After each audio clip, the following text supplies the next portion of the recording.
టాలీవుడ్ లో ఒకప్పుడు హీరోయిన్స్ కి ఉండే ఇంపార్టెన్స్ హీరోలకి కూడా ఉండేది కాదు. గతంలో ఆడియన్స్ హీరోయిన్స్ కోసమే పనిగట్టుకొని మరీ సినిమాలకు వెళ్ళేవారు. హీరోయిన్స్ ని గ్లామర్ వారి డాన్స్ లో చూడడానికి థియేటర్ దాకా వెళ్ళేవారు ఆడియన్స్. ఇక అనుష్క, నయనతార, త్రిష, ఇలియానా లాంటి హీరోయిన్స్ సినిమాలు వస్తే ఆడియన్స్ థియేటర్స్ కి క్యూ కట్టిన రోజులు కూడా ఉన్నాయి. కానీ ప్రెసెంట్ ఆ పరిస్థితి కనిపించడం లేదు. సినిమాల్లో హీరోయిన్స్ కి ప్రాధాన్యత ఉండడం లేదు. ఒక్క పాటకి ఒక్క సీన్కే పరిమితం అయిపోతున్నాయి వారి రోల్స్. టాప్ హీరోయిన్స్ సైతం డాన్స్ కి, ఐటమ్ సాంగ్స్ కి, గ్లామర్ షోకి మాత్రమే పనికొచ్చేలా దర్శకులు హీరోలనే హైలైట్ చేస్తున్నారు. దీంతో హీరోయిన్స్ విషయాన్ని ఆడియన్స్ కూడా లైట్ తీసుకుంటున్నారు. కొన్ని రోజుల క్రితం శృతి హాసన్ కూడా ఈ టాపిక్ నే హైలైట్ చేసింది. ప్రభాస్ సలార్ అని అంటారు, అందులో శృతి హాసన్ అనే పాత్ర ఉందని ఎవరికైనా గుర్తుందా? శృతి సలార్ అని ఎందుకు అనరు?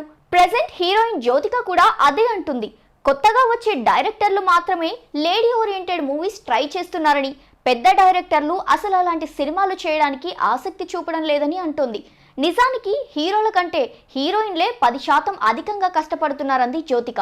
అయినప్పటికీ హీరోలనే ఎక్కువగా మోస్తున్నారని అభిప్రాయపడింది. అలా చేస్తే హీరోయిన్ల పరిస్థితి ఏం కావాలని జ్యోతిక ప్రశ్నించింది. అయినా హీరోలే కాదు, హీరోయిన్స్ కూడా అదే రేంజ్ లో క్రేజ్ సొంతం చేసుకుంటున్నారు. హీరోలతో సమానంగా రెమ్యూనరేషన్ కూడా అందుకుంటున్నారు. ఈ లిస్ట్ లో ముందుగా చెప్పుకోవాల్సిన పేరు నయనతార. లేడీ ఓరియంటెడ్ సినిమాలకు ఆమె కేర్ ఆఫ్ అడ్రస్ గా మారింది. నెక్స్ట్ అనుష్క. కోడి రామకృష్ణ డైరెక్షన్ లో వచ్చిన లేడీ ఓరియంటెడ్ సినిమా అరుంధతి భారీ విజయాన్ని అందుకుంది. ఆ తర్వాత భాగమతి, నిశ్శబ్దం లాంటి సినిమాల్లో కూడా నటించింది అనుష్క. ఇక ఆ మధ్య కోలీవుడ్ లో వరుస సినిమాలు చేసిన త్రిష నాయకి లాంటి లేడీ ఓరియంటెడ్ సినిమాలు కూడా చేసింది. ఇక నేను శైలజ సినిమాతో ఇండస్ట్రీలోకి ఎంట్రీ ఇచ్చిన కీర్తి సురేష్ సైతం మహానటి సినిమాతో భారీ విజయాన్ని అందుకుంది. లేడీ ఓరియంటెడ్ మూవీగా వచ్చిన ఈ సినిమా తర్వాత Penguin, Miss India, Bad Luck Sakhi, Chinni లాంటి సినిమాలు చేసింది కీర్తి. ఇక స్టార్ హీరోయిన్ సమంత కూడా రీసెంట్ గా యశోద సినిమాతో సాలిడ్ హిట్ అందుకుంది.